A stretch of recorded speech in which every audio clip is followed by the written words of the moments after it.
Hi, I'm Meryl Key, and this is my mystery school. This is part 4 of the Heart of Tarot series, where we go through the entire tarot deck from start to finish with everything you need to know about tarot. Hit the notification bell so you don't miss out on any uploads. And if you want to support my channel, a like, share, comment goes down really well. Thank you. Here's the Heart of Tarot Part 4, an overview of the numbers, the structure that supports the minor arcana.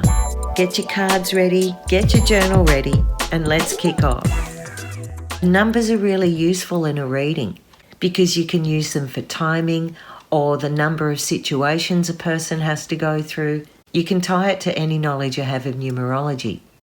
Numbers are part of the linear structure. So if you get stuck in a reading or in your interpretation, you can always go back to the numbers and start from there. Let's have a look at the numbers now. All of the minor arcana and the major arcana are numbered, except for the court cards, and we'll get to them.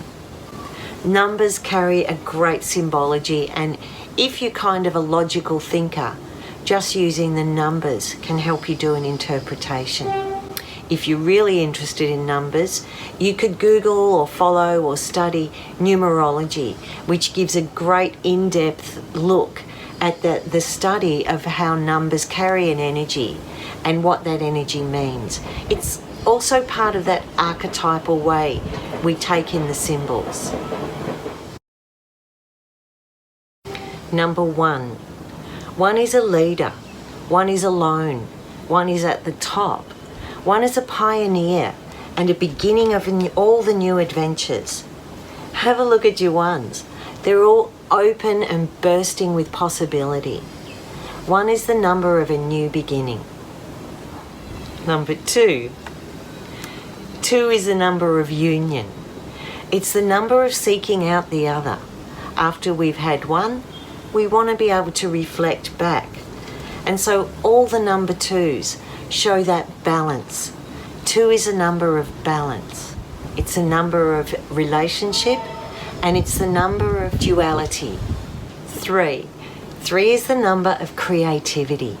What happens when 1 becomes 2 and 2 get together? They form a third. 3 is a triangle. It's a tricky number. It's a number that always wants to move. So 3 is the number of expansion. It's about growth and collaboration. 4 is the number of stability. Think about a square. It's a very solid form. It's very, very strong, and it's very structured. Our Emperor is a number 4, and you can see from this card, it's very ordered, very spared down. There's nothing superfluous in it. It's real and it's organized. 4 is the number of security and stability and getting a foundation. 5 is the number of change. 5 is such a dynamic number. As we see with the pentagram, it wants to move. It wants to flow and tumble. 5 is when collaboration from the 3 has met the stability of the 4, and now it wants to grow beyond into a new form. So all of our number 5s carry that kind of struggle, that change, that shift in energy, that shift in power. 5 is the number of movement. 6 is the number of reward and success. We can see the first time we saw a 6 was with the lovers. It's when commitment comes together. After the changes of the 5, the 6 says we want to move on from that place, consolidate what we have, and bask for a moment in where we are.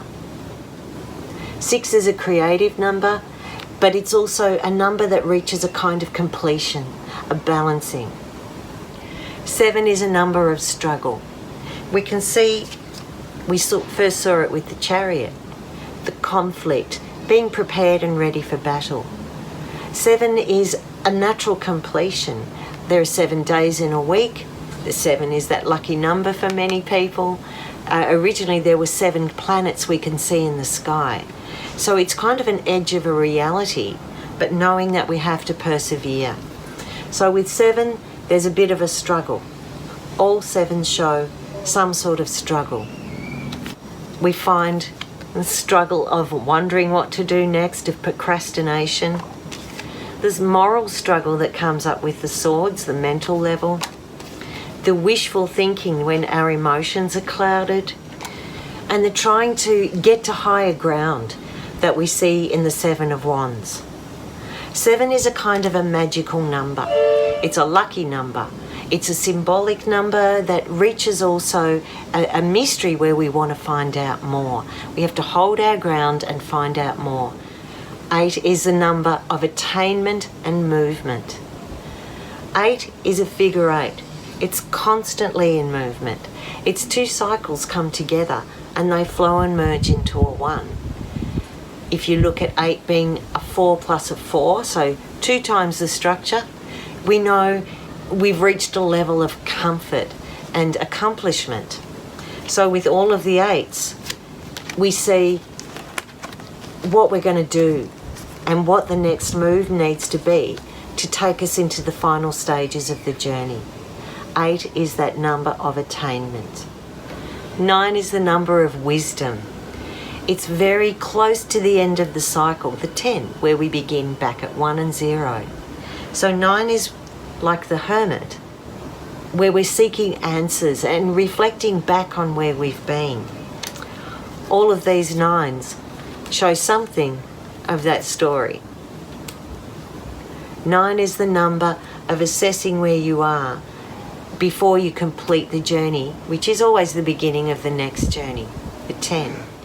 10 is the number that is the completion of the cycle, and it brings a responsibility to end the cycle, to tie up your loose ends and make sure there's something for the next cycle that will come that's actually already begun with the number 9.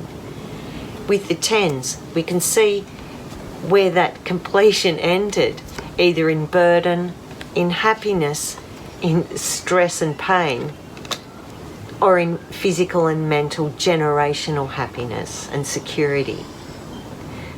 The 10 is the end of the cycle. It takes us back to the 1.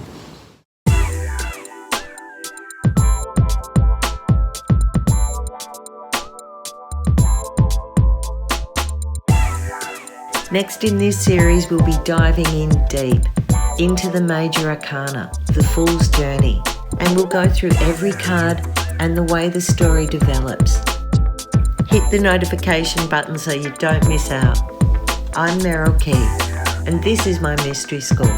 Check out the other videos on my channel, or find me on Instagram at my_mystery school, or on my website www.merylkey.com. Thanks for watching.